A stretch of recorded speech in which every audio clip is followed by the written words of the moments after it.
Hello everyone, welcome to Sumra Singh classes. तो आज की क्लास में हम बहुत ही इंपॉर्टेंट टॉपिक पर डिस्कशन करने वाले हैं, जो कि है कॉमन स्केल। कॉमन स्केल के यूज के बारे में हम बात करेंगे, क्योंकि ये जो क्वेश्चंस है ना, इस तरह के क्वेश्चन हर तरह के एंट्रेंस एग्जाम में पूछ लिए जाते हैं। तो ये हमारे नर्सिंग स्टूडेंट्स के लिए या फिर जो हमारे ट्रेनर है उन सभी के लिए बहुत ही इंपॉर्टेंट रहने वाला है। तो फर्स्टली हम यहाँ पर देखते हैं, तो जीसीएस का फुल फॉर्म है Glasgow coma scale. Glasgow coma scale, जो कि आपने नाम भी इसका कई बार सुना होगा, तो Glasgow coma scale is the most common scale के अंदर आता है। अब फर्स्टली तो हम यहाँ पर ये देख लेते हैं कि इन्हें डिस्कवर करने वाले कौन थे। तो इनका जो डिस्क्रिप्शन था, जो फर्स्ट डिस्क्रिप्शन था 1975 में जेनट एंड बॉन्ड के द्वारा हुआ था। तो ये बहुत ही इंपॉर्टेंट है, ये इस तरह के क्वेश्चन पूछ लिए जाते हैं कि इनके डिस्कवर करने वाले या फिर इनका डिस्क्रिप्शन करने वाले कौन थे। तो जेनट एंड बॉन्ड ने उनको डिस्कवर किया था, ग्लासगो कोमा स्केल को डिस्कवर किया था या फिर फर्स्ट डिस्क्रिप्शन दिया था, और कब किया था? 1975 में। तो ये इस तरह से हमारे जीसीएस या फिर ग्लासगो कोमा स्केल से दो क्वेश्चन तैयार हो जाते हैं। तो इसका कॉन्सेप्ट हमें क्लियर होना चाहिए कि जो ग्लासगो कोमा स्केल को डिस्कवर करने वाले जेनेट एंड बॉन्ड्स थे। अब बात करते हैं कि ग्लासगो कोमा स्केल का यूज कहाँ होता है।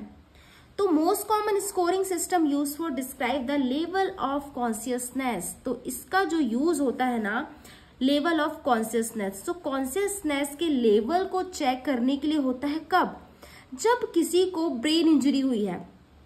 तो ब्रेन इंजरी के दौरान या फिर ब्रेन इंजरी के बाद उसको देखने के लिए, उसका बिहेवियर देखने के या फिर उसका कॉन्शियसनेस देखने के लिए ग्लासगो कोमा स्केल का यूज किया जाता है।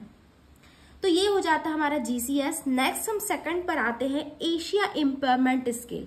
एशिया इम्पेयरमेंट स्केल है, तो यहाँ पर हम देखते हैं it's the American spinal injury association. Asia का फुल फॉर्म यहाँ पर बताया है अमेरिकन स्पाइनल इंजरी एसोसिएशन। कई बार एशिया का फुल फॉर्म भी पूछ लिया जाता है, ऑब्जेक्टिव में हमें बता दिया जाता है, तो हमें याद रखना है American spinal injury association as a universal classification tool for spinal cord injury based on standardised sensory and motor assessment.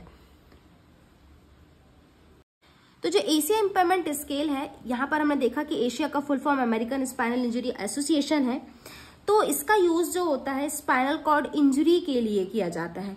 और तो ये स्केल का जो हमारे स्पाइनल कॉर्ड इंजरी के लिए तो किया जाता है, लेकिन किस बेस पर? सेंसरी एंड मोटर असेसमेंट के बेस पर स्पाइनल कॉर्ड इंजरी के लिए एशिया इम्पेयरमेंट स्केल का यूज किया जाता है। तो इसका जो होगा एशिया इम्पेयरमेंट स्केल होता है ओनली स्पाइनल कॉर्ड इंजरी के असेसमेंट के लिए, वो भी किसके बेस पर? सेंसरी एंड मोटर असेसमेंट के बेस पर। नेक्स्ट थर्ड हम बोलते हैं behavioural pain scale. Behavioural pain scale, जैसा कि हम यहाँ पर नाम ही सुन रहे हैं, बिहेवियर पेन स्केल, इसको हम शॉर्ट फॉर्म में बीपीएस के नाम से भी जानते हैं। BPS can be use to assess pain in adult including those in the ICU. It can be use for incubated patient and non incubated patient. तो जो बिहेवियर पेन स्केल का यूज हम किसके ऊपर यूज करते हैं? जो एडल्ट को पेन के असेसमेंट के लिए, एडल्ट के पेन के असेसमेंट के लिए मोस्टली हम इसका यूज करते हैं बिहेवियर पेन स्केल का। इंक्लूडिंग आईसीयू में जो पेशेंट है उनका पेन के लिए भी हम बिहेवियर पेन स्केल का यूज कर सकते हैं।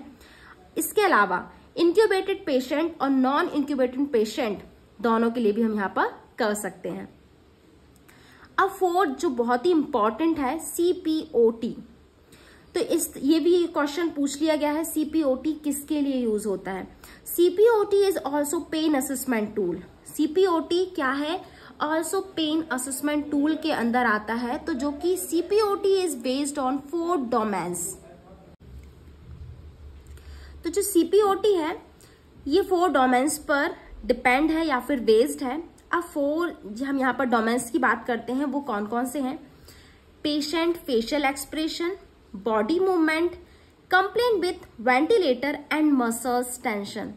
तो इन 4 जो डोमेन्स है इस बेस पर पेन असेसमेंट टूल या फिर सीपीओटी क्या है, इन पर ही बेस्ड है या फिर इन पर ही डिपेंड है।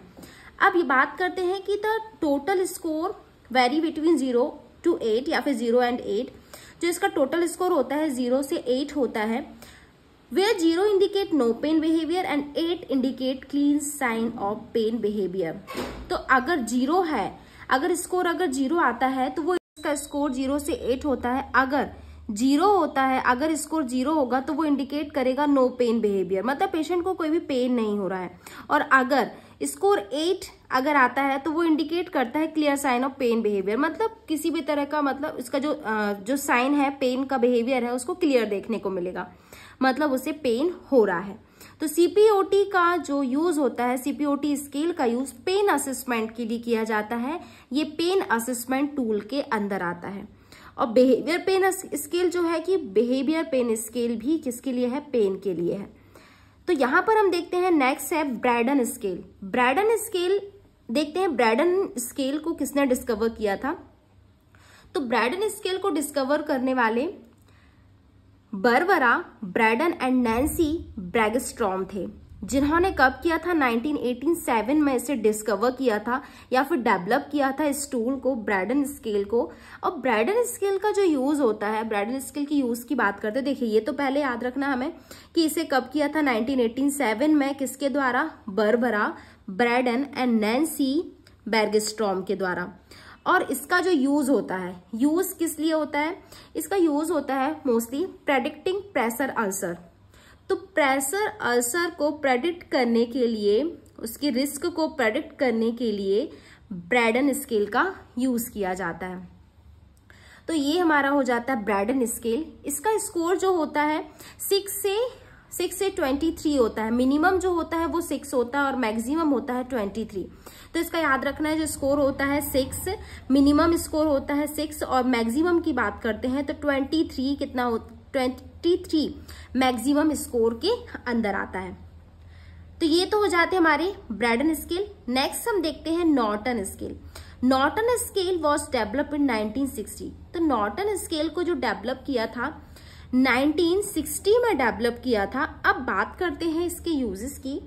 तो इसका जो यूज होता है, widely use to assess the risk of pressure ulcer. इसका यूज भी प्रेशर अल्सर को प्रेडिक्ट करने के लिए किया जाता है, असेस करने के लिए किया जाता है इन एडल्ट पेशेंट। तो प्रेशर अल्सर किस में देखना है, यहाँ पर एडल्ट पेशेंट में हम यहाँ पर देखने के लिए नॉर्टन स्केल का यूज करते हैं। तो risk for pressure ulcer in adult patient. तो ये तो हमारा हो जाता है नॉर्टन स्केल, ये भी इंपॉर्टेंट है। हमें Braden scale and Norton scale में बिल्कुल भी कंफ्यूज नहीं होना है। ब्रैडन स्केल, नॉर्टन स्केल दोनों ही प्रेशर अल्सर को प्रेडिक्ट करने के लिए या फिर असेस करने के लिए होता है। लेकिन यहाँ पर हम जो ब्रैडन स्केल है इसे मतलब रिस्क को प्रेडिक्ट करने के लिए करते हैं, इसको भी करते हैं, लेकिन यहाँ पर एडल्ट पेशेंट में कर रहे हैं। नेक्स्ट 7th नंबर पर हम देखते हैं वाटरलो स्केल। वाटरलो स्केल का यूज देखते हैं हम।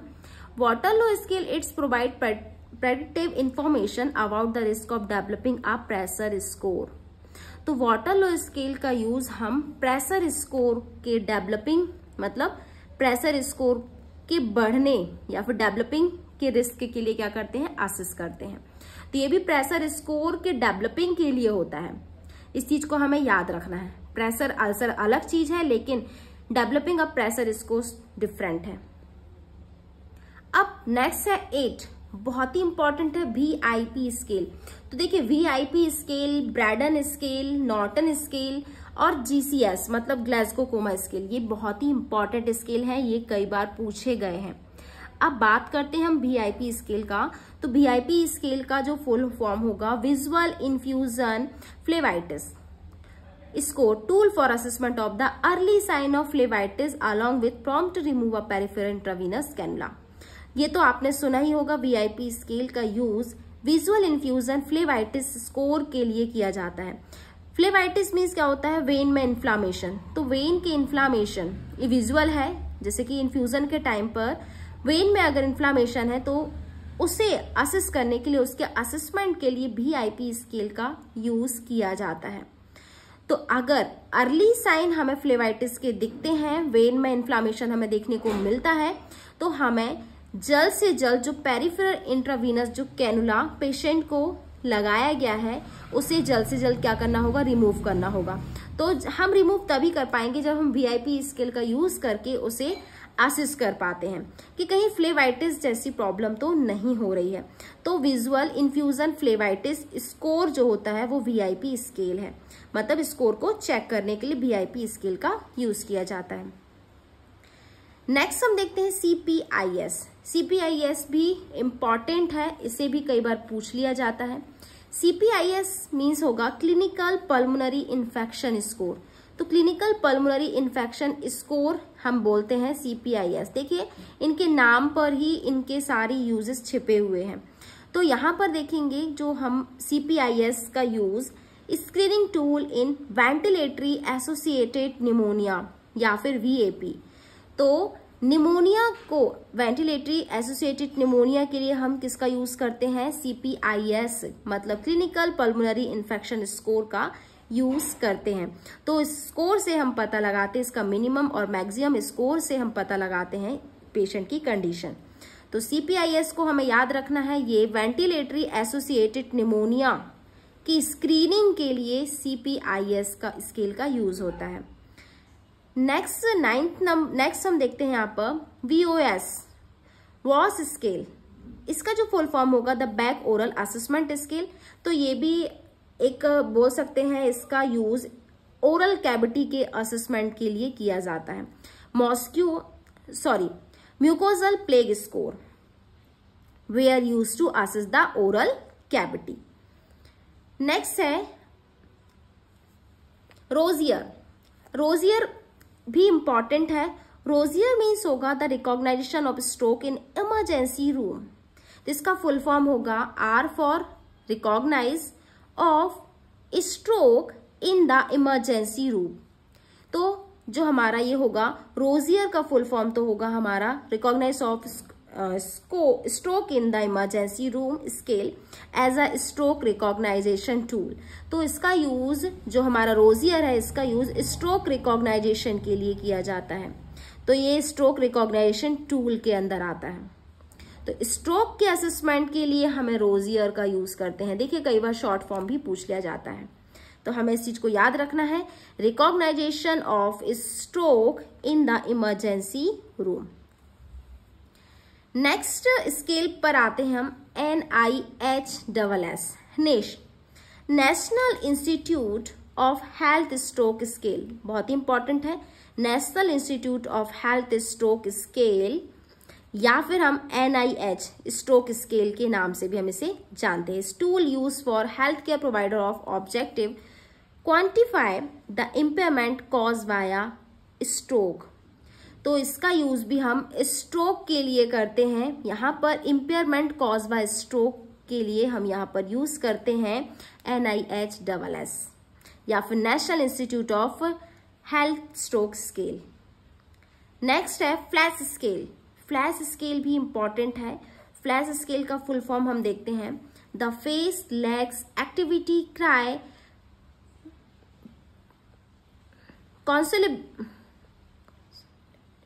consolability scale. For flash scale is measurement used to assess pain for children between the age of 2 months 7 years of individual that are unable communicate their pain. तो FLACC scale का use किया जाता है। इसका full form हमने देखा, face leg activity cry consolability scale. तो इसका यूज या फिर पेन के मेजरमेंट के लिए किया जाता है, जो 2 मंथ से 7 ईयर तक के इंडिविजुअल के लिए जो कि अनेबल होते हैं कम्युनिकेट करने के लिए, या फिर जो अपने पेन को बता नहीं सकते, अपने दर्द को जो बता नहीं सकते हैं, तो उनके कुछ एक्सप्रेशन देखकर लाइक फेस लेग्स एक्टिविटी या फिर क्राई एंड कॉन्स्टेबिलिटी, इन सभी को देखकर इसको स्कोर निकालकर पता लगाया जाता है। तो ये मोस्टली किन पेशेंट के लिए यूज किया जाता है? 2 मंथ से 7 ईयर ओल्ड के लिए। इसके अलावा जो कि अनेबल होते हैं, पेन को बता नहीं सकते, पेन को एक्सप्लेन नहीं कर सकते बाय द कम्युनिकेशन, तो उनके लिए फ्लैग स्केल का यूज किया जाता है। नेक्स्ट है क्राइज स्केल। तो a neonatal post operative pain measurement. तो ये जो होता है neonatal post operative pain measurement के लिए किया जाता है CRIES scale. So C stand for crying, R for requires increased oxygen administration, I stand for increased vital sign, E stand for expression and S sleeplessness. तो ये mostly जो content होते हैं स्कोर के, तो ये मोस्टली किसके लिए, पोस्ट ऑपरेटिव पेन मेजरमेंट के लिए यूज किया जाता है, वो भी न्यूनेटल के लिए। नेक्स्ट हम देखते हैं 4 scale. 4 scale stand for full outline of unresponsiveness. बहुत इंपॉर्टेंट है, इसका फुल फॉर्म भी पूछ लिया जाता है, full outline of unresponsiveness. The 4 score is clinical grading scale designed for use by medical professional in the assessment of patient with impaired level of consciousness। तो 4 scale का यूज जो किया जाता है, ये भी एक क्लिनिकल ग्रेडिंग स्केल डिजाइन किया गया है, मेडिकल प्रोफेशनली किया गया है। इसका जो स्केल का जो भी हम बोल सकते हैं डिस्कवर किया गया है। तो इसका यूज 4 स्केल का use consciousness, impaired level of consciousness को चेक करने के लिए किया जाता है। 4 स्केल, तो 4 स्केल का यूज हमें ध्यान रखना है, इम्पेयर्ड लेवल ऑफ कॉन्शियसनेस, तो ये भी कॉन्शियसनेस के लिए होता है। नेक्स्ट है GSC pupils score. GSC प्यूपिल score for constructed bring together information about a patient responsiveness are reflected in the GCS score and pupil reaction। तो GCS pupil score का यूज pupil reaction के लिए यहाँ पर यूज किया जाता है। नेक्स्ट स्केल हम देखते हैं CDR स्केल। तो CDR scale clinical dementia rating of CDR is numeric scale use for quantify the severity of symptom of dementia. तो जो CDR स्केल का जो फुल फॉर्म होगा क्लिनिकल डिमेंशिया रेटिंग स्केल, इसका यूज किया जाता है डिमेंशिया की सीवियरिटी को कंफर्म करने के लिए। तो यहाँ पर देखिए severity of symptom of dementia, dementia की सीवियरिटी को कंफर्मेशन करने के लिए CDR स्केल का यूज किया जाता है। Next one is RASS. The Richmond agitation and sedation scale is ventilated and reliable method of assess patient level of sedation in the intensive care unit. तो RASS जो है Richmond agitation and sedation scale का use patient के level of sedation को check करने के लिए किया जाता है। तो जो इंटेंसिव केयर यूनिट मतलब ICU में जो पेशेंट एडमिट है, उनका सेडेशन लेवल चेक करने के लिए रैक्मॉइड एजिटेशन एंड सेडेशन स्केल का यूज किया जाता है। तो ये भी बहुत ही इंपॉर्टेंट स्केल के अंदर आता है। ये भी कई बार क्वेश्चन में पूछ लिया जाता है कि लेवल ऑफ सेडेशन को चेक करने के लिए किस स्केल का यूज किया जाता है। तो RASS the Richmond agitation and sedation scale का यूज लेवल ऑफ सेडेशन को चेक करने के लिए किया जाता है। नेक्स्ट स्केल की बात करते हैं एबीपेन स्केल। एबीपेन स्केल पर हम यहाँ पर देखते हैं, तो Abbey pain scale is standardised pain assessment tool develop the use for dementia non verbal patient. तो एबीपेन स्केल का यूज जो नॉन वर्बल पेशेंट होते हैं, जो अपने पेन को एक्सप्लेन नहीं कर सकते, तो मोस्टली वो एबीपेन स्केल का यूज करके उनके पेन, या फिर हम बोल सकते हैं कि ये भी पेन टूल के अंदर आता है। नेक्स्ट MMSE, इसे हम फॉस्टिन टेस्ट भी बोलते हैं, मिनी मेंटल स्टेटस एग्जामिनेशन भी के नाम से भी हम जानते हैं। तो is a 30 point questionnaire widely use test for cognitive function. तो MMSE mini mental status examination का यूज पेशेंट की कॉग्निटिव टेस्ट को चेक करने के लिए किया जाता है, या फिर कॉग्निटिव टेस्ट करने के लिए, कॉग्निटिव फंक्शन के टेस्ट करने के लिए 30 पॉइंट्स क्वेश्चनराइज करके या फिर 30 क्वेश्चन करके उसका मेंटल स्टेटस को असेस किया जाता है। नेक्स्ट है PANS, PANS, positive and negative affect schedule is a self-report questionnaire that consists of 2 10 items scale of measure both positive and negative effects। तो इसका यूज हम बोल सकते हैं कि सेल्फ रिपोर्ट क्वेश्चनाइज करके इसे पॉजिटिव और नेगेटिव स्केल का मेजर किया जाता है। नेक्स्ट है SOFA score, sequential organ failure assessment score. इसका जो फुल फॉर्म होगा sequential organ failure assessment score, previously known as sepsis related organ failure assessment score, is used for track a person's status during a stay in intensive care unit to determine the extent of person organ function of rate of failure। तो इसका use sofa score है, स्क्वेंशियल organ failure assessment score का use जो ICU में या फिर intensive care unit में जो पेशेंट एडमिट हैं, तो उनके जो ऑर्गन्स हैं फेलियर, कहीं फेल तो नहीं हो रहे हैं, तो ऑर्गन के स्टेटस को एग्जामिन करने के लिए या फिर ऑर्गन के मेजर करने के लिए कहीं फेल तो नहीं हो रहा है कोई भी ऑर्गन, तो उसके असेसमेंट के लिए हम सोफा स्कोर का यूज करते हैं। नेक्स्ट है APACHE two score. APACHE acute psychology as chronic health evaluation. Apache second score system is designed a measure of severity of diseases patient admitted in the intensive care unit। तो इसका जो use होता है, scale का use severity of disease, measure the severity of disease के लिए किया जाता है। तो यहाँ पर हमें छोटी छोटी चीजें याद रखना है। हमने यहाँ पर देखा सोफा स्कोर का यूज हम फंक्शन, ऑर्गन फंक्शन और रेट ऑफ फेलियर को असिस्ट करने के लिए, मेजर करने के लिए करते हैं। कब? जब पेशेंट आईसीयू में एडमिट है। एमएमएसई का जो यूज है हम mental, mini mental status examination का यूज कॉग्निटिव फंक्शन के लिए करते हैं। नेक्स्ट है CAGE questionnaire, last one is CAGE क्वेश्चनराइज।